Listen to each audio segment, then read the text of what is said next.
आज हम बीपीएससी में आए हुए मैथ से कुछ सवाल देखेंगे। कल जो कि 20 जुलाई को एग्ज़ाम हुआ है बीपीएससी टीचर का, उसमें मैथ से क्या क्या सवाल पूछा गया था, आज वो हम देखने जा रहे हैं। मेरा मकसद मैथ से क्वेश्चन को सॉल्व करके आंसर तक आना नहीं होगा, बल्कि ये देखना होगा कैसे हम डायरेक्ट इस सवाल को सॉल्व किए भी आंसर तक पहुंच सकते थे। ये मेरा मकसद रहेगा। तो आइए, जो कल एग्ज़ाम हुआ है बीपीएससी टीचर का, उसके मैथ्स के हम कुछ सवाल देखते हैं। जितने भी सवाल आए हुए थे मैथ्स के, वो सवाल देखने जा रहे हैं। क्या क्या सवाल पूछा गया था, क्या बिना सॉल्व किए डायरेक्ट आंसर तक पहुंचा जा सकता था, मेरा ये मकसद रहेगा।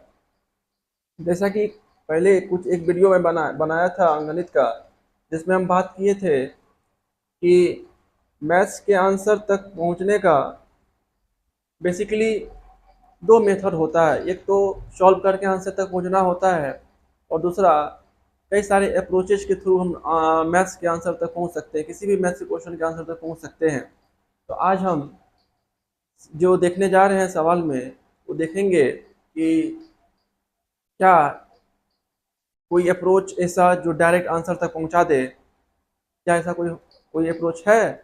हम सारे अप्रोचेज के बारे में जिक्र कर चुके हैं पिछले वीडियो में। जब हम अंकगणित के सिलेबस की बात कर रहे थे, उसमें हम सारे अप्रोचेज की बात किए थे, जिसमें डिजिटल सम की बात किए थे, विभाज्यता की बात किए थे, फैक्टर की बात किए थे। तो इन सभी कंसेप्ट की बेस पे हम मैथ्स के कोई भी सवाल हो, उसके आंसर तक बहुत ही कम समय में पहुंच सकते हैं। क्वेश्चन था कि 39 दर्जन आम बेचने पर एक विक्रेता को 13 दर्जन आम के विक्रय मूल्य के बराबर लाभ होता है, उसके लाभ की प्रतिशतता क्या है, यानी लाभ परसेंटेज हमें निकालना था। एक चीज मालूम होना चाहिए कि जब भी हम परसेंटेज में, जब भी हम प्रॉफिट लॉस में लाभ या हानि की बात करते हैं, तो हमेशा लाभ और हानि की गणना क्रय मूल्य पर की जाती है। यहाँ पे विक्रय मूल्य की बात किया गया है, क्रय मूल्य का जिक्र नहीं है। तो सबसे पहले हम ये करेंगे कि ये जो 39 दर्जन आम था, वो खरीदा किस रेट से गया, किस रेट से गया था, वो देखना पड़ेगा। तो सबसे पहले हम मान लेते हैं कि एक्स रुपया एक्स रुपया पर दर्जन के हिसाब से आम खरीदा गया था। बेचा गया है मान लेते हैं वाई रुपया प्रति दर्जन के दर से। बेचा कितना आम गया है, 39 दर्जन। तो 39 दर्जन आम का विक्रय मूल्य हो जाएगा 39 वाई। खरीदा गया है एक्स रुपया प्रति दर्जन की दर से, तो 39 दर्जन आम खरीदने का जो कॉस्ट होगा, वो होगा 39x। जब विक्रय मूल्य में से जब क्रय मूल्य को माइनस करते हैं, तो लाभ आता है। और क्वेश्चन में बोला है जो लाभ है वो 13 दर्जन आम के विक्रय मूल्य के बराबर है। आम बेचा जा रहा है वह रुपया प्रति दर्जन की दर से। 13 दर्जन आम का विक्रय मूल्य हो जाएगा 13 वाई। अब यहाँ से इसको काट सकते थे, यहाँ से 13 से कटेगा 39, अगर कॉमन लेंगे यहाँ से, तो 39 कॉमन आने के बाद होगा y minus x is equal to यहाँ से 13 वाई। ये 13 से 13 कट जाएगा 3 बार में। कहने का मतलब ये हुआ कि 3 वाई माइनस 3x बराबर होगा यहाँ y। और y वाले को एक तरफ जब करेंगे तो 3 वाई, ये y प्लस में उधर जाएगा माइनस वाई होगा, तो 2y होगा। तो 2y बराबर हो जाएगा 3x, यानी y बराबर हो जाएगा 3y अपॉन एक्स का वैल्यू निकाल लेते हैं, तो ये हो जाएगा y अपॉन एक्स बराबर 3/2। y क्या था, विक्रय मूल्य, x क्या है, क्रय मूल्य। तो यहाँ से देखा जाए, खरीद रहे हैं 2 रुपया पर दर्जन के दर से, बेच रहे हैं 3 रुपया पर दर्जन के दर से, यानी 1 रुपया पर दर्जन के रेट से हमें प्रॉफिट हो रहा है। अगर हम प्रॉफिट यानी लाभ परसेंटेज की अगर हम बात करेंगे, तो लाभ परसेंटेज हो जाएगा लाभ कितना का हो रहा है। यहाँ पर अगर देखा जाए तो लाभ 1 रुपया का हो रहा है। क्रय मूल्य क्या है 2, इंटू करेंगे 100 से, तो 50% लाभ आएगा। यानी जो भी आंसर होने वाला था वो आंसर 50% था। नेक्स्ट क्वेश्चन की ओर मूव करेंगे। नेक्स्ट क्वेश्चन है 5 अंकों की छोटी से छोटी संख्या ज्ञात कीजिए जिसको क्रमशः 15, 30, 38, 40 से विभाजित करने पर सदैव 2 शेष बचता है। बोला गया है छोटी से छोटी संख्या निकालिए जो 15, 30, 40, 38 से विभाजित हो और उसके बाद 2 शेष बचे। जब भी ऐसा कंसेप्ट आता है, जब भी हम दी की संख्या से विभाजित होने वाली संख्या निकालते हैं, तो कहीं ना कहीं हम एलसीएम की बात करेंगे। एलसीएम जो होता है वो सबसे छोटी छोटी संख्याएं होती है जो दी गई संख्या से पूर्णतः विभाजित होती है। तो जब संख्या 15, 30, 38, 40 से विभाजित होगी तो वो संख्या जाहिर सी बात है एलसीएम होगी। लेकिन ये बोला गया है विभाजित करने के बाद शेषफल जो है वो 2 बच रहा है, तो हमें कहीं ना कहीं एलसीएम निकालने के बाद उसमें 2 ऐड करना पड़ता। लेकिन अगर हम डायरेक्ट अप्रोच ले यहाँ से डायरेक्ट के आंसर तक पहुंचा जा सकता था तो हम बोल सकते थे कि हाँ डायरेक्ट आंसर तक पहुंच सकते हैं। कैसे? अगर अगर 2 शेष बचने की बात नहीं होता तो हम इस ऑप्शन में देख लेते कि कौन सी संख्या 15, 30, 38, 40 से विभाजित होने वाली है। लेकिन यहाँ पर बोला है कि 2 शेष बच रहा है, इसका मतलब ये हुआ जितने भी ऑप्शन दिए हुए हैं उसमें से आप 2 माइनस कर लीजिए। क्यों 2 माइनस करेंगे? क्योंकि 2 माइनस करने के बाद जो भी संख्याएं प्राप्त होगी वो संख्याएं 15, 30, 38, 40 से विभाजित होगी पूर्णतः। लेकिन यहाँ पे 2 शेष बच रहा है, इसका मतलब 2 एक्स्ट्रा है, इसलिए 2 माइनस करके आप देख लीजिए। इस तीनों ऑप्शन में 2 आप माइनस कर लीजिए। 2 माइनस करने के बाद आप देख लीजिए कि 15, 30, 38, 40 से कौन कौन सी संख्या विभाजित हो रही है पूर्णतः। तो पूछा गया है यहाँ पे छोटी से छोटी निकालना, 5 अंकों की संख्या निकालना है। चलिए देख लेते हैं। पहला संख्या 11,398, अगर 2 माइनस करेंगे तो 11,396 हो जाएगा। अब हम देखेंगे क्या ये 11,396 इस संख्याओं से विभाजित है। तो अब ऐसा हम नहीं करेंगे कि इसमें हम इन सभी संख्याओं से विभाजन करने लगेंगे, ऐसा नहीं करेंगे। हमें ध्यान रखना है जो संख्या 15 से विभाजित होगी जाहिर सी बात है वो संख्या 3 और 5 यानी उसके गुणनखंड से भी विभाजित होगी। जो संख्या 30 से विभाजित होगी जाहिर सी बात है वो संख्या 3 से विभाजित होगी और 2 से विभाजित होगी, 5 से विभाजित होगी। यानी कोई भी संख्या, अगर कोई भी संख्या किसी दूसरी संख्या से विभाजित हो रही है तो वो दूसरी संख्या के फैक्टर से भी वो संख्या विभाजित होगी। मान लेते कोई एक संख्या n है, अगर वो x से पूर्णतः विभाजित है तो ये संख्या n जो है इस x के फैक्टर से भी विभाजित होगी। इसीलिए हम गुणज और गुणनखंड चैप्टर में ये सब सारे कॉन्सेप्ट को हम क्लियर करेंगे। तो खैर यहाँ पे इस सवाल को कैसे बनाया जा सकता था, क्या था सही अप्रोच? तो हम क्या करते, इस तीनों ऑप्शन में से 2 माइनस करते, उसके बाद देखते किन से संख्या कट रही है। तो 15 से, अब देखना है ये संख्या क्या 15 से विभाजित होगी, तो हम 15 से भाग नहीं देंगे, हम डायरेक्ट देखेंगे क्या ये संख्या 15 के फैक्टर से विभाजित हो रही है। तो देख लेते हैं 15 का फैक्टर की अगर हम बात करेंगे तो 15 का फैक्टर 3 और 5 लेते हैं। तो अगर देखा जाए 3 से विभाज्यता का नियम हम चेक करते हैं, तो 3 से विभाज्यता का नियम ये कहता है कि संख्या के अंकों का योगफल 3 से विभाज्य होना चाहिए। देख लेते क्या ये अंकों का योग 3 से विभाज्य है। 9 1 10, यहाँ से अगर देखा जाए 9 1 10, 10 6 16, 16 4 20, यानी 20 आ रहा है, यानी संख्या ये 3 से विभाज्य नहीं है और ये संख्या 5 से विभाज्य नहीं होगी। इसीलिए कहने का मतलब ये ऑप्शन मेरा नहीं हो सकता है, ये ऑप्शन मेरा नहीं होगा, ये ऑप्शन नहीं होगा। अब आगे क्या है, आगे 11,402 है। अब यहाँ से 2 माइनस कर लेते हैं। अगर 11,402 में माइनस करेंगे, 4 से 2 में अगर माइनस करते हैं 2 तो 11,400 होगा। क्या 11,400 15, 30, 38, 40 के फैक्टर्स विभाज्य है वो हम देख लेते हैं। 4 1 5 1 6, इसके डिजिट का सम 6 है, इसका मतलब संख्या 3 से विभाज्य है। 5 से विभाज्य की बात करेंगे, इकाई अंक 0 है, इसका मतलब ये 5 से विभाज्य है। 40 में 8 गुना 5, 8 पंचे 40, 8, ये संख्या 8 से विभाज्य, इसके 3 डिजिट लास्ट के 3 डिजिट जो है ये 8 से विभाज्य, इसका मतलब ये संख्या 8 से विभाज्य है। ठीक है, तो इसका मतलब ये हुआ कि आंसर कहीं ना कहीं मेरा ये होने वाला है। ये आंसर ऐसे भी नहीं होगा क्योंकि यहाँ पे पूछा है 5 अंकों की छोटी छोटी संख्या निकालिए, इसमें केवल और केवल 4 डिजिट है, तो ये आंसर तो ऐसे भी नहीं हो सकता है। ये ऑप्शन नहीं हुआ, ये भी ऑप्शन नहीं होगा, ये भी नहीं होगा, जाहिर सी बात है मेरा ऑप्शन सिर्फ ये होता। नेक्स्ट क्वेश्चन पूछा गया है, बताइए इसका मान क्या होगा। अगर ऊपर अंश का वैल्यू सेम रहता तो हम डायरेक्ट ट्रिक से भी इस क्वेश्चन को, यानी डायरेक्ट जो बेसिक कंसेप्ट था उससे तुरंत हम सवाल के आंसर तक पहुंच सकते थे। लेकिन यहाँ पर क्या होगा, मेरी क्या रणनीति होगी। तो जब ये ऐसा सवाल दिखता है तो हमारे जहन में एक ही बात याद आता है कि जब हर मेरा अपरमेय संख्या में हो तो हर का परमीकरण कर दिया जाता है। यानी जब भी हर में अपरमेय संख्या दिखे तो वहां पर एक ही कंसेप्ट ध्यान में आता है। जो कंसेप्ट आता है वो क्या है कि A square minus B square is equal to A plus B into A minus B. जब भी कभी हर में अपरमेय संख्या या इस तरह का जब कॉम्बिनेशन या सीरीज जब देखने को मिलता है तो हमारे जहन में हमेशा एक ही कंसेप्ट आता है कि A square minus B square बराबर ए plus B into A minus B. ये कंसेप्ट यहाँ पर लगेगा। कैसे, अब देखिए, अगर ये कंसेप्ट, अगर ये फॉर्मूला अगर किसी को सबको अगर याद है तो डायरेक्ट इस क्वेश्चन के आंसर तक हम पहुंच सकते थे बिना इसको हल किए। कैसे पहुंचा जा सकता था आप वो देखिए। अगर अगर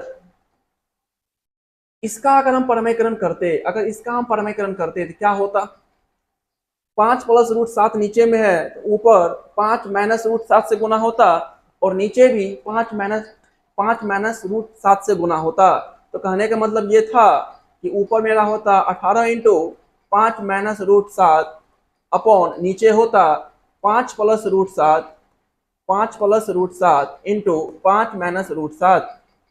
कहने का मतलब ये a+b इंटू a-b यानी a² - b² के फॉर्मूला पे आता, और a² - b² अगर हम यहाँ से करते तो यहाँ से होता 5 का स्क्वायर 25 माइनस √7 का स्क्वायर होता 7, 25 - 7 करते तो 18 आता, 25 - 7 करते 18 आता, और ये 18 यहाँ से ये 18 कट जाता, तो फाइनली ऊपर मेरे पास क्या बचता, फाइनली मेरे पास बचता 5 - √7।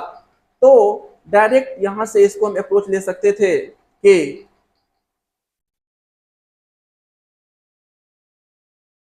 इसको हल करने पर ऊपर 18, नीचे जब इसको हल करते a+b इंटू a-b को, यानी 5 + √7 को इंटू 5 - √7 को जब हल करते 18 आता, ऊपर 18 और नीचे 18 कट जाता, तो ऊपर मेरा बचता 5 - √7। इसी प्रकार से यहाँ अगर हम करते √7 + √3 से ऊपर गुना, √7 + √3 है तो साइन यहाँ से चेंज करके, यानी √7 - √3 से ऊपर गुना, फिर √7 - √3 से जब नीचे गुना करते तो नीचे आ जाता है a+b इंटू a-b यानी a² - b² यानी √7 का स्क्वायर माइनस √3 का स्क्वायर। तो कहने का मतलब 7 - 3 होता, 7 - 3 4, 4 ऊपर से 4 नीचे से कट जाता, तो ऊपर बचता मेरा केवल √7 - √3, यानी ऊपर केवल मेरा बचता √7 - √3। इन द सेम वे यहाँ पर भी जब हल करते तो नीचे आता मेरा √3 + √2 इंटू √3 - √2, ऊपर होता √3 - 2, तो कहने का मतलब √3 - √2 ऊपर होता, तो यहाँ से होता √3 का स्क्वायर -√2 का स्क्वायर, 3 का स्क्वायर √3 का स्क्वायर 3, √2 का स्क्वायर 2, 3 में 2 गया 1, 1 से 1 करता, ऊपर बचता मेरा कितना, तो ऊपर मेरा बच जाता √3 - √2। इस सेम वे यहाँ होता मेरा √2 - √1, √2 - √1। अब यहाँ से अगर देखा जाए तो ये 7 प्लस माइनस कट जाएगा, प्लस माइनस √3 कटेगा, ये 2 प्लस माइनस कटेगा, तो फाइनली मेरे पास बचता 5 - 1, 5 - 1 इज इक्वल टू 4। तो कहीं ना कहीं आंसर मेरा 4 होने वाला था। नेक्स्ट क्वेश्चन, ये क्वेश्चन है, ये क्वेश्चन रीजनिंग का है, रीजनिंग का क्लॉक चैप्टर का ये क्वेश्चन है, फिर देख लेते हैं। कहा गया है कि एक घड़ी दोपहर अगर 12 बजे चलना शुरू करती है तो बताइए 5 बजकर 10 मिनट पर घंटे की सुई कितने डिग्री से घूम जाएगी। अगर एक चीज मालूम हो कि घड़ी में अगर हम बात करते हैं 12, 1, 2, 3, 4, 5, 6, 7, 8, 9, 10, 11, तो एक पूरा चक्कर लगाने के बाद 360 डिग्री का कोण बनता है। तो जब हम 12 से 5 पर आएंगे, 12 से 5 पर आएंगे तो कितने डिग्री का कोण बनेगा। तो जब आप टोटल 360 डिग्री को 12 इक्वल पार्ट में जब डिवाइड कीजिएगा तो प्रत्येक पार्ट जो होगा वो 30 डिग्री का एंगल बनाएगा, यानी यहाँ से लेके यहाँ तक के बीच का जो कोण होगा वो 30 डिग्री का होगा। इस तरह से टोटल 12 घंटा में कितना कोण बनेगा, तो 12 को 30 से गुना करेंगे 360 होगा, 12 गुना 30 360, यानी एक घंटा में जो भी कोण बनने वाला होगा वो 30 डिग्री होगा। इस तरह से घंटा का सुई 5 घंटा चला है, तो कहने का मतलब 12 से जब 5 पर आया तो 5 घंटा, और कहने का मतलब 5 घंटा का मतलब 30 गुना 5 यानी 150 डिग्री। 150 डिग्री का कोण तो ऐसे बन रहा था, 150 डिग्री का कोण तो ऐसे बन रहा था। कहने का मतलब ऑप्शन में 145 नहीं होगा, 135 नहीं होगा, कहीं ना कहीं मेरा आंसर 135 155 होगा। अब 155 कैसे होगा वो समझिए। ये घंटा का सुई सिर्फ 5 घंटा में एक 150 डिग्री का कोण बनाया है, लेकिन घंटा की सुई 5 घंटा से 10 मिनट और आगे चला है। तो अब ये देखना पड़ेगा कि ये घंटा की सुई 10 मिनट में कितना का कोण बनाता है। तो एक चीज देखिए, जब घंटे की सुई 1 घंटा का डिस्टेंस कवर करेगा, यानी 12 से चल के, मान लेते 12 से चल के जब 1 पर आएगा तो 12 से 1 पर आने में घंटा को 60 मिनट का टाइम लगेगा, और घंटा की सुई 60 मिनट में 30 डिग्री का कोण यहाँ पर बनाएगा। जब घंटा की सुई 60 डिग्री में 30 डिग्री का 60 डिग्री मिनट में जब 30 डिग्री का कोण बनाता है तो 1 मिनट में वो 1 मिनट में 2 डिग्री का कोण बनाएगा, और 10 मिनट चला है तो 10 मिनट की अगर बात करेंगे तो 10 मिनट में वो यहाँ से 10 मिनट में, 1 मिनट यहाँ से देख लेते हैं, 1 डिग्री का वैल्यू यहाँ से आ जाएगा 30 डिग्री 30/60 यानी 1/2। 10 मिनट की अगर हम बात करेंगे तो 10 मिनट में कितना बनाएगा, ये 60 मिनट में 30 डिग्री का, तो 1 मिनट में 30/60, 10 मिनट में कितना डिग्री का कोण बनेगा, तो 10 मिनट में जो कोण बनने वाला होगा वो होगा 1/2 × 10 यानी 5 डिग्री। कहने का मतलब 150 डिग्री के बाद 5 डिग्री का कोण आगे और बनेगा, तो कहने का मतलब 155 डिग्री का कोण बनने वाला था। नेक्स्ट क्वेश्चन, बोला गया है कि एक संख्या को 5% से घटाया जाता है, 10% से बढ़ाया जाता है, तो इस प्रकार मूल संख्या से प्राप्त संख्या कितने परसेंट बढ़ती है घटती है। ये परसेंटेज में सक्सेसिव चेंज से क्वेश्चन पूछा गया था। सक्सेसिव चेंज में आप ये ध्यान रखिएगा कि जब भी कोई राशि लगातार एक बार बढ़ती है या एक बार घटती है या लगातार 2 बार बढ़ जाती है 2 बार घट जाती है, इसमें हम सक्सेसिव चेंज का कंसेप्ट लगाते हैं। तो अगर डायरेक्ट इस क्वेश्चन को बनाना चाहते हैं तो यहाँ से हो जाता 5% घटाया गया लिखते -5, फिर 10% बढ़ाया गया है लिखते +10, फिर माइनस करेंगे 5 × 10/100। ठीक है, तो यहाँ से हल करने के बाद 10 से 10 कटेगा, 1 0 0 कर गया, 5 से 5 × 10, यहाँ से आ जाएगा 5 - 1/2। कहने का मतलब 5 - 0.5 यानी कि वैल्यू जो आएगा वो 4.5% होगा। और चूंकि 4.5% यहाँ से प्लस में आएगा तो कहने का मतलब 4.5% से आंसर मेरा बढ़ जाएगा, यानी जो भी वैल्यू होगा वो 4.5% से बढ़ जाएगा। ये सक्सेसिव चेंज का कंसेप्ट ये कहता है कि जब मान के चलिए कोई एक राशि है 1% से बढ़ाया गया, फिर 2% से बढ़ाया गया, तो परसेंटेज चेंज कितना होगा, तो हम ऐसे निकालते हैं। अगर बढ़ने घटने की बात करेंगे तो जब जो राशि बढ़ रही होगी उसको हम प्लस में लिखते हैं और जो घट रही होती है उसको माइनस में लिखते हैं। तो ये कंसेप्ट है। इसको हम डायरेक्ट अप्रोच से भी कर सकते थे, इसको हम डायरेक्ट भी कर सकते थे। ये तो फॉर्मूला लगा दिए तो निकल गया। इसको हम डायरेक्ट कर सकते थे। 5% घटने का मतलब क्या हुआ, 5% कहने का मतलब होता है 1/20, यानी कोई संख्या पहले 20 था, एक माइनस हुआ है तो ये कहने का मतलब 19/20 रह गया। 10% बढ़ाया गया, 10% होता है 1/10, 1/10 कहने का मतलब हुआ जब संख्या पहले 10 था, एक बढ़ा है तब 11/10 हो गया है, 11/10 हो गया है। अब कहने का मतलब अगर मूल संख्या मान के चलते हैं x था, तो x पहले उसका 5% घटाया है तो 19/20 होगा। उसके बाद 10% बढ़ाया गया तो 11/20 होगा। जब दोनों को हल करेंगे तो यहाँ से 19 × 11 करेंगे, 19 × 11 कितना होगा, 209 होगा।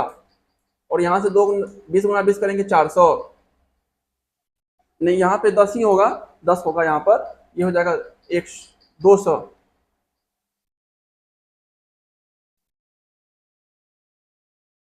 यहाँ पर 11/10 था तो यहाँ पे 11/10 करते तो ये हो जाता 200। कितना परसेंट वैल्यू बढ़ रहा है, तो बोलते 9%। किससे, तो 200 से।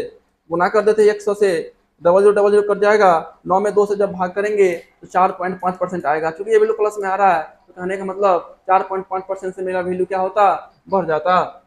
नेक्स्ट क्वेश्चन, एक क्वेश्चन रीजनिंग का है कि 50 विद्यार्थी के एक कक्षा में अविरत का क्रमांक 25वां है, अंत से उसका क्रमांक बताइए। यानी 50 विद्यार्थी है, 50 विद्यार्थी के एक समूह में 50 विद्यार्थी के एक समूह में अविरत का क्रमांक 25वां है। कहीं कहने का मतलब किधर से भी अगर आएंगे तो अविरत जो होगा वो 25वें नंबर पर होगा। कहने का मतलब इसके पहले 24 स्टूडेंट रहा होगा। टोटल 50 स्टूडेंट है, यहाँ तक अगर 25 स्टूडेंट है तो जाहिर सी बात है इधर भी कितना स्टूडेंट होगा, 25 होगा। जब एक तरफ से उसका स्थान 25वें नंबर पर है तो बताइए, पूछा जा रहा है कि उसका अंत से स्थान क्या है। तो अंत से इसका मतलब जब इधर से 25वें नंबर पर है, जब इधर से आएंगे तो 26वां नंबर हो जाएगा, क्योंकि इसके पहले 25 स्टूडेंट पहले से बैठा हुआ है। और जब इसके पोजीशन की हम बात करेंगे तो 25 के बाद ये जो होगा 26वें नंबर पर होगा। तो कहीं ना कहीं आंसर मेरा 26वां होने वाला था। इसी में एक मैथ का क्वेश्चन है, देख लेते हैं क्या है।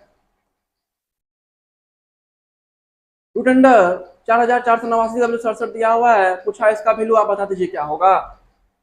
अगर अगर इस चीज को देखा जाए बारीकी से तो बहुत आसान लगेगा, नहीं तो बहुत मुश्किल लगेगा ये क्वेश्चन। कंसेप्ट क्या है, रूट अंडर x² का वैल्यू होता है x हमेशा, क्योंकि जब रूट अंडर समान संख्या 2 बार गुना होता है तो वो एक बार निकलेगा, बाहर हुआ। तो अब यहाँ पे जब x का वैल्यू जब 67 दिया हुआ है तो पूछा जा रहा है इसका वैल्यू आप क्या होगा। जब इसको यहाँ से सॉल्व किया जाएगा तो यहाँ से 67/10 आएगा। कैसे, रूट अंडर 4 4 8 9, 10 मतलब जब यहाँ से हटाएंगे तो नीचे 1 पर 2 0 आएगा। 4 4 8 9 का वैल्यू होता है 67 दिया हुआ है। एक का जब स्क्वायर रूट करेंगे तो 10 होगा। इसी तरह से जब यहाँ से इसको हल करते तो 67 बटे नीचे आएगा 1 पर 4 0, 1 पर 4 0 का जब वर्गमूल निकालेंगे तो 1 पर 2 0 होगा। फिर यहाँ पे नीचे कितना जीरो, यहाँ पे क्या आएगा जब दशमलव उड़ाएंगे तो नीचे एक पर आएगा 2 2 4 6 जीरो, एक पर 6 जीरो, एक पे 6 जीरो का वर्गमूल हो जाएगा एक पर 3 जीरो, यानी मतलब नीचे आता है एक पर 3 जीरो, ऊपर क्या था 67 प्लस यहाँ पर आएगा 67 बटे, इसको जब सॉल्व करते हैं तो 2 2 4 2 6 2 8, 2 2 4 2 6 2 8, 8 जीरो आता, जब उसका स्क्वायर रूट करते तो एक पर 4 जीरो आता।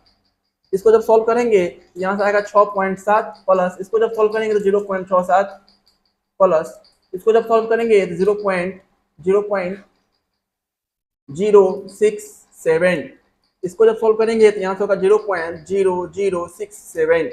इसको जब ऐड किया जाएगा, जब इसको ऐड किया जाता तो जाहिर सी बात है यहाँ दशमलव के राइट साइड में, लेफ्ट साइड के अगर देखा जाए तो वैल्यू 6 है, उसके बाद जो भी वैल्यू है वो दशमलव के राइट साइड वो भी क्या है, सब छोटा है। तो कहने का मतलब ये था कि आंसर 74 कभी नहीं हो सकता था, आंसर 744 कभी नहीं हो सकता था। कहने का मतलब जो भी आंसर होगा यही होगा, क्योंकि इनमें से एक ऑप्शन और दिया हुआ रहता है कि इनमें से कोई नहीं। तो कहने का मतलब इसको हम समझ गए कि आंसर ये होगा, लेकिन कंफर्म करने के लिए एक बार इसको ऐड कर लेंगे। जब भी आप इसको ऐड कीजिएगा तो आंसर यही आएगा। नेक्स्ट क्वेश्चन पूछा गया, सरल ब्याज की किस दर से, यानी सरल ब्याज साधारण ब्याज से क्वेश्चन पूछा गया था कि साधारण ब्याज या सरल ब्याज की किस दर से, यानी रेट पूछा है, यानी रेट पूछा है क्या होगा, किस दर से कोई धनराशि 24 वर्ष में 7 गुनी हो जाती है। मान लेते हैं अगर प्रिंसिपल 1 रुपया है तो 24 वर्ष में साधारण ब्याज के दर से वो राशि हो जाएगी 24 गुना, यानी 24। यानी इंटरेस्ट की अगर हम बात करेंगे, यानी ब्याज की अगर हम बात करेंगे तो ब्याज यहां से आएगा, यहां से सरल ब्याज की किस दर से कोई धनराशि 24 वर्ष में अपनी 7 गुनी हो जाएगी। यहां पर इंटरेस्ट निकालना पड़ेगा, यहाँ पे अमाउंट जो हो रहा है 24 वर्ष में वो 7 गुना हो रहा है। टाइम कितना दिया हुआ है, टाइम दिया हुआ है 24 वर्ष, अमाउंट हो रहा है 7 गुना प्रिंसिपल का 24 वर्ष में। ब्याज की अगर हम बात करेंगे यहाँ से ब्याज हो जाएगा 7 में से 1 माइनस करेंगे, यानी मूलधन में से मूलधन माइनस करेंगे मेरा ब्याज आएगा, और यही ब्याज 6 बराबर हो जाएगा मूलधन गुना समय, समय 24 है, दर, दर कितना है, दर निकालना है बटे 100। जब यहाँ से हल करेंगे 6 के 24 4 बार में, 4 से कटेगा 25 बार में, यानी कहने का मतलब आर का जो वैल्यू आएगा वो 25% आएगा, यानी 25% वार्षिक जो होगा वो रेट ऑफ इंटरेस्ट होगा।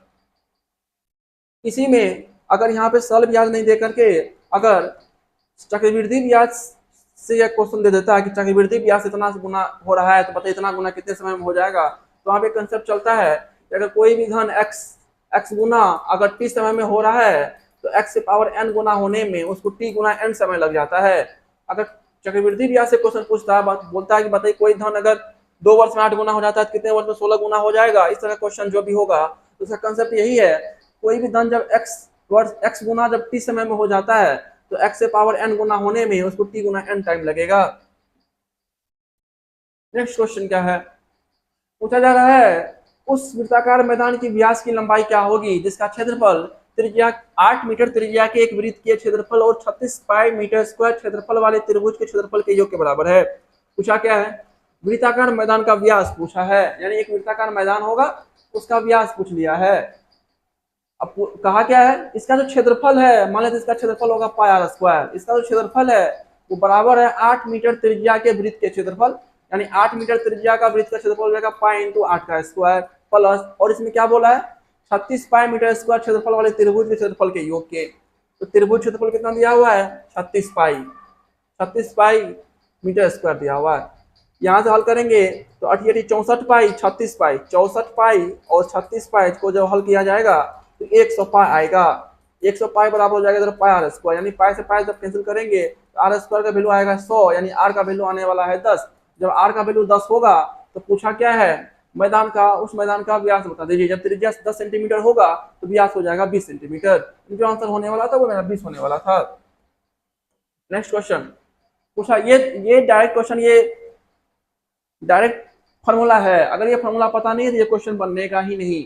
फार्मूला है A cube plus B cube plus C cube minus 3 ABC बराबर होता है A plus B plus C into A square plus B square plus C square minus A B minus B C minus C A, ये direct formula था। पूछा है कि जब आप इसको डिवाइड कीजिएगा, यानी जब इसको डिवाइड कीजिएगा आप कितना से, ए प्लस बी प्लस सी से, ए प्लस बी प्लस सी से जब इसको डिवाइड कीजिएगा तो क्या आएगा, भागफल देने, भाग देने पर प्राप्त भागफल क्या होगा, तो ये यहाँ से यहाँ तक कटता, तो कहने का मतलब जो भागफल होता वो मेरा ये होता, यानी A square B square C square minus A B minus B C minus C A, ये मेरा होता। नेक्स्ट क्या था, ये क्वेश्चन देख लीजिए। पूछा है, इसमें कहा है कि हिंदी अंग्रेजी और गणित विषय की एक परीक्षा में पूर्णांक क्रमशः 120 140 160 है, इस तरह से हिंदी अंग्रेजी गणित का पूर्णांक दिया हुआ है। एक छात्र को 40% नंबर आता है गणित में, इस तरह से क्वेश्चन था, कैसे इसको बनाएंगे। देखिए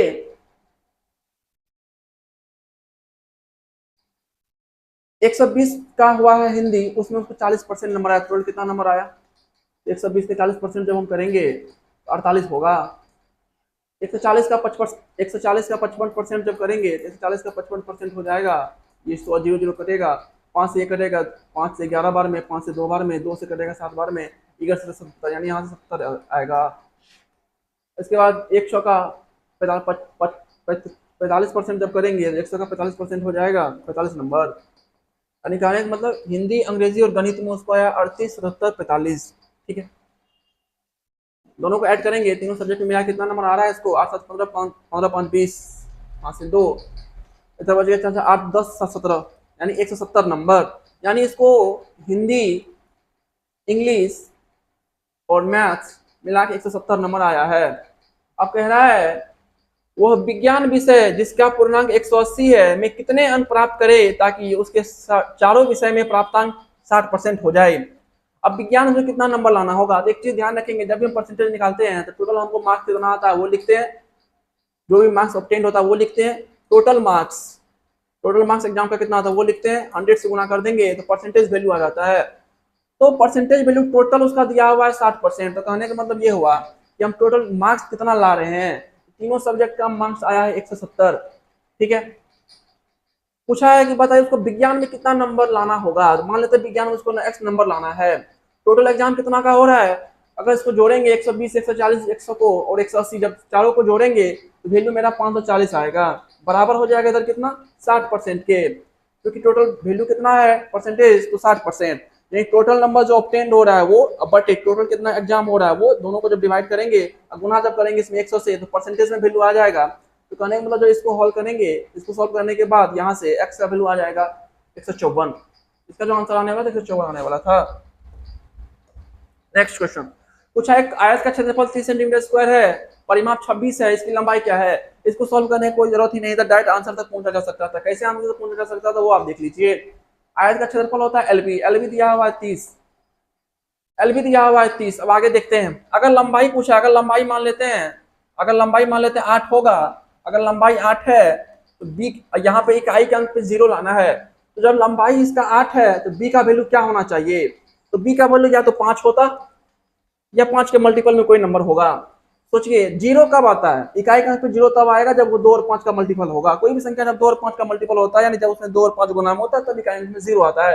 यहाँ पर अगर इकाई का अंक 0 है तो इसका मतलब कहीं ना कहीं बी एक ऐसी संख्या होगी उसका या तो इकाई अंक 0 होगा या तो वो 5 का मल्टीपल होगा।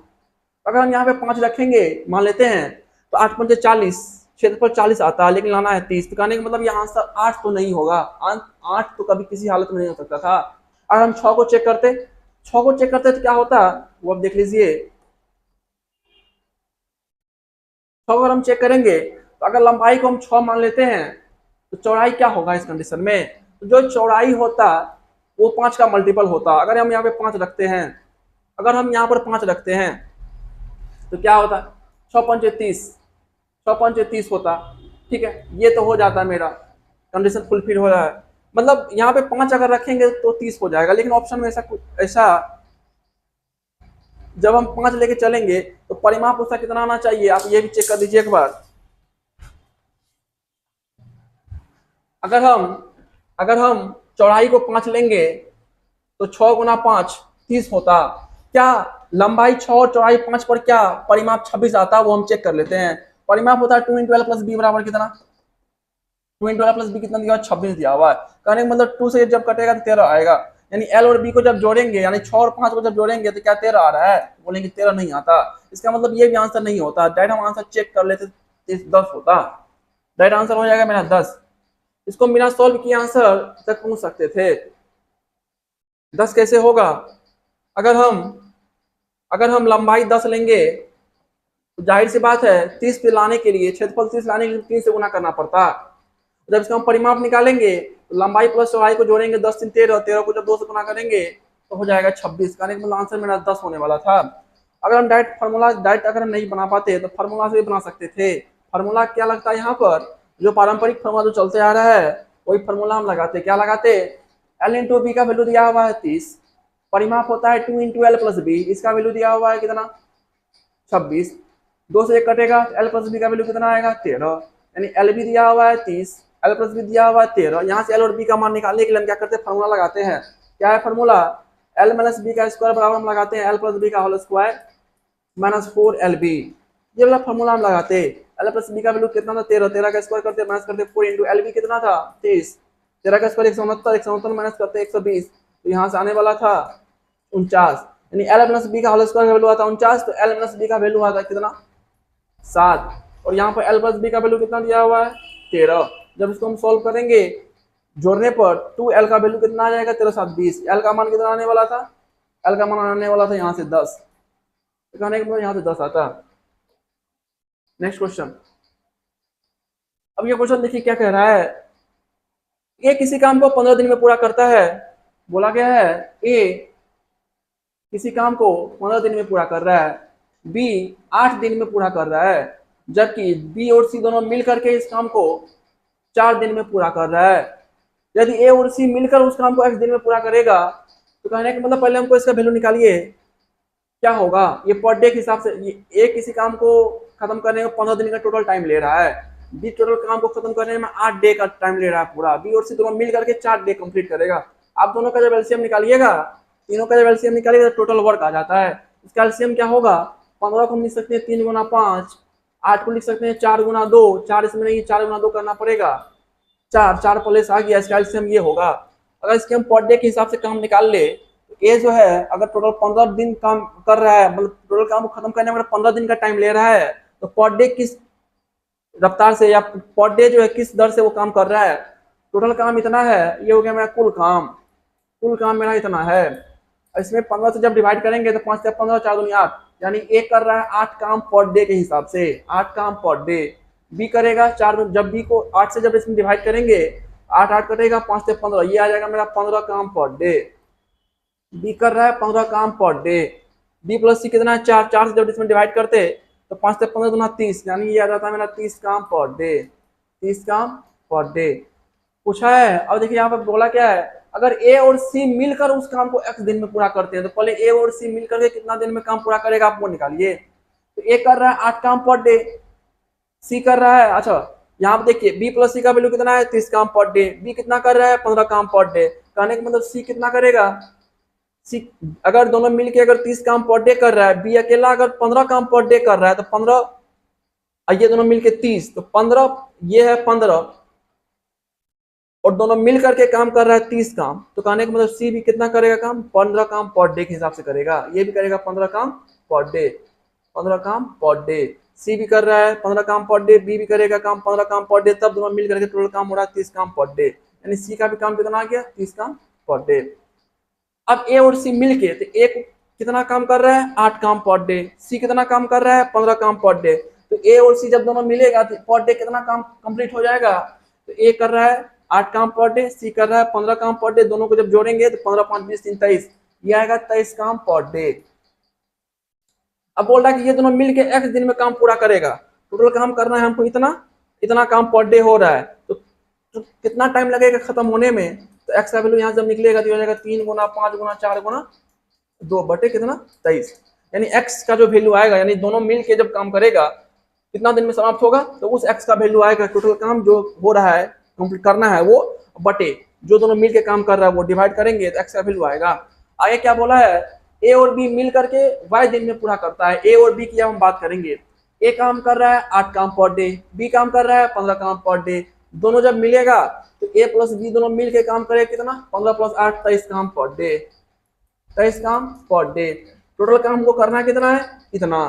तो इतना काम करने में कितना दिन लगाएगा ए प्लस बी, तो टोटल दिन यहाँ पे जो वैल्यू आएगा वो वाई का आएगा, तो वाई बराबर हो जाएगा टोटल काम है मेरा 3 गुना 5 गुना 4 गुना 2, 3 गुना 5 गुना 4 गुना 2, इसमें भाग कितना से करना है 23, तो वाई को दोनों मिल करके जो काम करेगा इतना दिन लगाएगा।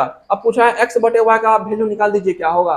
अगर हम यहाँ से देखें तो एक्स का वैल्यू कितना है, इतना, वाई का वैल्यू कितना है 3 5 4 2, इतना, 3 5 4 2 बटे 23 समान है। तो कहने का मतलब ये दोनों वैल्यू कितना क्या आएगा, समान आएगा। कहने का मतलब ये कट कूट कितना आएगा 1/1, यानी कहने का मतलब जो रेशियो आएगा वो 1 आएगा। आसान सा सवाल था। नेक्स्ट क्वेश्चन पूछा है एक समचतुर्भुज के विकर्ण की लंबाई अगर 2a है और दूसरा विकर्ण की लंबाई अगर 2b है, उसका परिमाप बता दीजिए। मालूम होना चाहिए कि एक समचतुर्भुज के जो विकर्ण होते हैं एक दूसरे को 90 डिग्री पर समद्विभाजित करते हैं। अगर एक विकर्ण अगर 2a है तो उसका आधा कितना होगा, उसका आधा हो जाएगा a। दूसरा विकर्ण अगर 2b है तो उसका आधा कितना हो जाएगा b। लगाएंगे पाइथागोरस प्रमेय से तो उसका भुजा आ जाएगा a square plus b square. क्योंकि परिमाप पूछा है, समचतुर्भुज की 4 भुजाएं होती है, परिमाप पूछा है 4 से मल्टीप्लाई कर देते हैं, तो आंसर कहीं ना कहीं मेरा ये होने वाला था। अब कैसे करते हैं इसको, अगर हम फिगर बना के अगर समझना चाहेंगे, जो समचतुर्भुज के विकर्ण होते हैं वो एक दूसरे को 90 डिग्री पर समद्विभाजित करते हैं। टोटल विकर्ण कितना दिया हुआ है, एक दिया 2a, अगर ये टोटल 2a है तो ये लंबाई हो जाता है इसका a। ये कितना था टोटल 2b, उसका एक भुजा अगर ये निकालते, ये पार्ट की लंबाई निकालते, इसका आधा हो जाता है b। हमें परिमाप पूछा है, परिमाप होता है बाउंड्री की कुल लंबाई, ठीक है। तो कहीं ना कहीं ये कोण जो बनेगा 90 डिग्री बनेगा। समचतुर्भुज के विकर्ण एक दूसरे को 90 डिग्री पर समद्विभाजित करते हैं। तो एक साइड दिया हुआ है त्रिभुज का, अगर ये मान लिया अगर त्रिभुज है, ये अगर संपूर्ण त्रिभुज है, यहाँ पे पाइथागोरस प्रमेय लगता है। क्या लगता है पाइथागोरस प्रमेय कि कर्ण बराबर होता है लंब का स्क्वायर जो आधार का स्क्वायर, यहाँ से हो जाता है a square plus b square. परिमाप पूछा है, समचतुर्भुज की चारों भुजाएं समान लंबाई की होती है, 4 से मल्टीप्लाई कर देते हैं, आंसर यहाँ तक पहुंचा जा सकता था। नेक्स्ट क्वेश्चन, अब इस पे आइए। पूछा है समीकरण इसका, ये जो समीकरण दिया हुआ है और इसका हल करने के बाद x और y का मान क्या आएगा निकालिए। अगर हम x और y का मान जाते हैं निकालने के लिए समीकरण के थ्रू, यानी जो कंसेप्ट है समीकरण को हल करने का, जो इक्वेशन दिया हुआ है, दोनों इक्वेशन को हम हल करने जाते हैं प्रॉपर वे में, तो कहीं ना कहीं क्या लगता है, टाइम ज़्यादा लगता है। ऐसे क्वेश्चन में क्या करेंगे, जो x और y का वैल्यू निकालने के लिए कह रहा है, आप क्या कीजिए, इस x और y के वैल्यू को ही इसमें दे करके आप इस इक्वेशन को सेटिस्फाई करवा लीजिए। अगर x और y का जो वैल्यू दिया हुआ है, जो भी वैल्यू इस इक्वेशन सेटिस्फाई करेगा, इस इक्वेशन सेटिस्फाई करेगा, वही मेरा क्या होगा, आंसर होगा, वही मेरा आंसर हो जाएगा। कैसे निकालते चलिए देख लेते हैं। पहले x का मान कितना दिया हुआ है, यहाँ पर 12 18, यहाँ पर 12 रखेंगे x की जगह पे, हो जाएगा 12 गुना 2 कितना 24। y का मान 18 है, 18 जब यहाँ पे रखेंगे कितना हो जाएगा 54। दोनों को जब जोड़ेंगे तो 4 4 8, इकाई का स्थान पे 8 आना चाहिए, 8 आ रहा है, आना चाहिए था 7, ये ऑप्शन तो मेरा नहीं होगा। इसको जब चेक करेंगे 11 गुना 19 को, तो 11 गुना 2 कितना हो जाएगा 22, 19 गुना 3 कितना होगा 57। दोनों को जब ऐड करेंगे तो यहाँ पे इकाई का स्थान पे क्या आएगा 9, लेकिन लाना था क्या 7, ये भी आंसर नहीं होगा। जाहिर सी बात है यही आंसर होगा। एक बार हम चेक करेंगे इसको भी, अगर हमें ये ऑप्शन नहीं दिया हुआ रहता इनमें से कोई नहीं, एक से अधिक तो कभी हो ही नहीं सकता है। अगर ये बोलता था कि उपयुक्त में से कोई नहीं, अगर ये ऑप्शन रहता ही नहीं तो हम डायरेक्ट आंसर इसमें टिक लगा देते, क्योंकि ये ऑप्शन दे चुका है, इसीलिए हमको इसको भी एक बार चेक करना पड़ेगा। क्या पता कि ये आंसर ना हो, ऐसा भी हो सकता है। चेक कर लेते हैं क्या होगा। 13 जब रखेंगे यहाँ पर, 13 गुना 2 कितना होगा 26, 17 गुना 3 यहाँ पे क्या होगा 51, दोनों को जोड़ेंगे 6 1 7 5 2 7, यानी कहने का मतलब ये वैल्यू इस इक्वेशन को क्या करेगा, सेटिस्फाई कर देगा। तो कहने का मतलब यही आंसर होगा। इसमें भी जाके चेक किया जा सकता था। इसका वैल्यू क्या होगा, देखिए यहाँ पे अगर इस इक्वेशन को इस समय अगर देखा जाए व्यंजक को, तो क्या होगा, यहाँ पर a प्लस बी का होल स्क्वायर है, -2 × 4 6 7 × 3 6 5 9 है। और इसको थोड़ा सा अगर इमेजिन किया जाए तो कहीं ना कहीं a प्लस बी का स्क्वायर करेंगे अगर हम, तो ये हो जाएगा a square plus B square plus 2 × 4 6 7 × 3 5 9, 2 × 4 6 7 plus 3 5 9 plus में आता और ये माइनस में कट जाता, तो फाइनली मेरा ऊपर बचता 2 × 4 6 7 का स्क्वायर प्लस 3 5 9 का स्क्वायर अपॉन नीचे में आता 467 का स्क्वायर प्लस 359 का स्क्वायर। ये पूरा यहाँ से कटता था क्योंकि ऊपर गुना में है, तो ये टोटल ये कटेगा। आंसर क्या आने वाला था? आंसर फाइनली मेरा आने वाला था 2। कैसे किए, कैसे किए, एक बार इसको देख लीजिए कैसे हुआ। अगर हम ऊपर अगर सॉल्व करेंगे ए प्लस बी के होल स्क्वायर को, तो ये हो जाएगा मेरा 467 का स्क्वायर ए स्क्वायर प्लस बी स्क्वायर 359 का square plus 2ab plus 2ab 2ab करते तो 2 इंटू 467 इंटू 359 माइनस है 2 इंटू 467 इंटू 359। तो ये प्लस में ये माइनस कर जाता, फाइनली मेरा ऊपर क्या बचता, ये बचता। और नीचे भी क्या है, यही सेम क्वांटिटी दिया हुआ है, तो ऊपर का नीचे का कर जाता, आंसर फाइनली मेरा क्या बचता, 2 होता। नेक्स्ट, तो बस इतना ही सवाल था जो कल बीपीएससी ने पूछा था मैथ सेक्शन से। सवाल बहुत ही इजी था। उस सवाल के आंसर तक पहुंचने का कहीं न कहीं कई सारे मेथड्स हो सकते थे। डायरेक्ट ही आंसर को पहुंचा जा सकता था और इस आंसर को सॉल्व करके ही पहुंचा जा सकता था। तो जितना बेहतर मैथ्स में प्रैक्टिस होगा और जितना ज़्यादा सही अप्रोच, सही रणनीति के साथ मैथ्स के सवाल को सॉल्व करेंगे, उतना ही जल्दी क्या होगा, एग्जाम में मैथ्स के क्वेश्चन बनेगा। मैथ्स का क्वेश्चन अगर आप पहले से मैथ्स में अच्छे प्रैक्टिस में है, तो मैथ्स का क्वेश्चन टाइम नहीं लेगा। अगर प्रैक्टिस में नहीं है तो मैथ्स का क्वेश्चन है बहुत ज़्यादा टाइम लेगा। और रीजनिंग से भी जो सवाल कुछ पूछा गया था, रीजनिंग का भी सवाल बहुत ही ईजी पूछा गया था। तो हम ये दिखाना चाह रहे थे कि किस प्रकार से अगर हम डायरेक्ट आंसर तक पहुँचे, तो आंसर तक पहुँचने के लिए कई सारे विधि का हम यूज कर लेते हैं। यूनिट प्लेस का डिजिट देख लेते हैं, डिजिटल सम लगा के भी आंसर तक पहुँचा जा सकता था। ठीक है, तो ये कंसेप्ट है। या एक ऑप्शन से भी पहुँच सकते थे। जैसे जैसे ये आयत वाला जो क्वेश्चन था, डायरेक्ट हम ऑप्शन से पहुंच सकते थे। जैसे ये वाला क्वेश्चन था, यहाँ पे क्या था, डायरेक्ट हम आंसर तक पहुंच सकते थे विदाउट सॉल्विंग। बिना सॉल्व किए इसको आंसर तक पहुंचा जा सकता था। यहाँ पे जैसे ही इकाई का स्थान पर 0 दिया हुआ है और लंबाई अगर पूछ दिया है, तो लंबाई अगर हम 8 लेते हैं, तो 8 में क्या चीज से गुना करना पड़ेगा ताकि वो 30 आ जाए, क्योंकि लंबाई गुना चौड़ाई क्या होता है, क्षेत्रफल होता है। तो 8 में 2 है, या यहाँ से 5 गुना करना पड़ता, या 5 का कोई ना कोई मल्टीपल होता है, या तो 10 होता है, या तो 15 होता है, या तो 20 होता है। लेकिन जब 5 ही लिए तो ये वैल्यू 40 आ रहा है, जो कि 30 से बड़ा है। जाहिर सी बात है 5 से ऊपर का जो भी वैल्यू लेंगे वो 30 से बड़ा ही आएगा। तो कहेंगे मतलब ये आंसर 8 तो होने वाला ही नहीं था। अगर हम 10 लेते तो फिर बन जाता। 10 को अगर हम लेते, 10 गुना 3 करते, कितना आ जाता, 3 आ जाता, यानी 30 आ जाता। यानी चौड़ाई कितना आता, 3। अगर यहाँ से 30 आ रहा है तो एक बार आप परिमाप को भी चेक कर लीजिए कि 26 आ रहा है क्या। लंबाई 10 दिया हुआ है, चौड़ाई 3 दिया हुआ है, दोनों को जोड़ेंगे कितना होगा, 13। 13 को 2 गुना करेंगे कितना होगा, 26। करेंगे आंसर मेरा क्या था, 10 होने वाला था। क्योंकि बीपीएससी एक 5वां ऑप्शन में दे देता है उपयुक्त में से कोई नहीं। अगर ये ऑप्शन नहीं रहता तो हमें ऑप्शन सारे चेक करने का जरूरत नहीं पड़ता। हम 2 ऑप्शन चेक कर लिए, अगर 2 नहीं हुआ, जाहिर सी बात है तीसरा आंसर होता।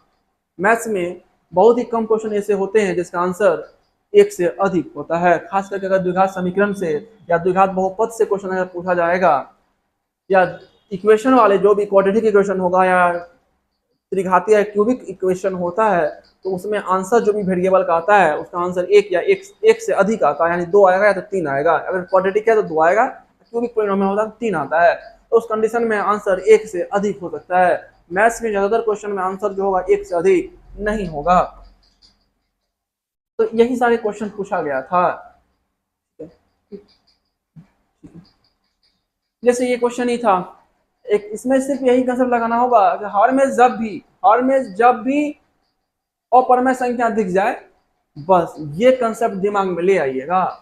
ए स्क्वायर माइनस बी स्क्वायर बराबर ए plus B into A minus B. जब भी इस तरह के हर में क्वेश्चन आता है, यही कंसेप्ट लगेगा। अगर ऊपर सेम क्वांटिटी आता, इसको हम दूसरे आसान तरीका से भी और बना सकते थे। आंसर यहाँ पर 3 लगाया, आंसर ये 3 नहीं होगा, ये था। यही क्वेश्चन था, इसमें क्या था, सॉल्व करने के बिना विधा। अब यहाँ पे 4 ऑप्शन, ये तो आंसर होगा ही नहीं। अब इसमें पूछा गया है, बताइए 2 शेष बच रहा है, जब 2 शेष बच ही रहा है इसका मतलब जो संख्या इससे कटने वाला होगा वो 2 एक्स्ट्रा होगा। 2 एक्स्ट्रा है, 2 को आप माइनस कर दीजिए, सब में से 2 माइनस करने पर जो भी संख्या आएगा, जाहिर सी बात है वो संख्या जो होगा दिए गए नंबर से क्या होगा, कंप्लीटली डिविजिबल होगा। एलसीएम का क्वेश्चन है, डायरेक्टली डिविजिबल होगा। तो 2 माइनस कर देते इसमें से, उसके बाद दे लेते जो माइनस करने में जो संख्या आ रहा है वो किस किस से कटेगा। एक चीज ध्यान रखिए, जो संख्या 15 से कटेगा वो 15 के गुणनखंड जो होगा उससे भी कटेगा। जो संख्या 38 से कटेगा वो अपने उसके जो गुणनखंड होंगे उसके गुणनखंड से भी कटेगा। जैसे जैसे 38 से कोई एक संख्या मान लेते हैं n कट रहा है 38 से, तो ये n जो है इसके गुणनखंड 19 से भी कटेगा। यानी ये जो संख्या n है वो 19 से भी कंप्लीटली डिविजिबल होगा, 2 से भी कंप्लीटली डिविजिबल होगा। ठीक है, तो यही गुणज और फैक्टर का जो कंसेप्ट होता है आंसर तक पहुंचाने में बहुत ही ज्यादा आसान कर देता है। आंसर तक, किसी भी क्वेश्चन का आंसर तक पहुंचने में अगर ये सब कंसेप्ट, एलसीएम एचसीएफ में भी वैसे भी एलसीएम और एचसीएफ में विभाज्यता के कंसेप्ट से या फैक्टर, ये जो गुणनखंड के कंसेप्ट है इसके कंसेप्ट से ज्यादातर क्वेश्चन का आंसर पहुंचा जा सकता है। तो बस इतना ही क्वेश्चन है, हम यही आज दिखाना चाह रहे थे कि क्या क्वेश्चन पूछा गया था, क्या इस क्वेश्चन को बिना सॉल्व किए आंसर तक पहुंचा जा सकता था। अगर नहीं, कुछ अप्रोचेस था, जो बेसिक अप्रोच, क्या अप्रोच के थ्रू हम पहुंच सकते थे, तो कई सारे ऐसे क्वेश्चन था जिसका आंसर हम डायरेक्ट पहुंच सकते थे। चलिए आज की क्लास यहीं पे समाप्त की जाती है।